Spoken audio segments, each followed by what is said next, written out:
एकमेक संदेश द्या प्रेमाचा तुझी नावाशी मांगण मागता काळजांशी आई तुझे गे चरणाशी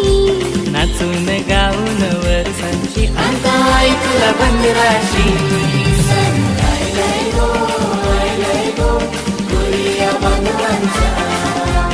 आशीर्वाद करूया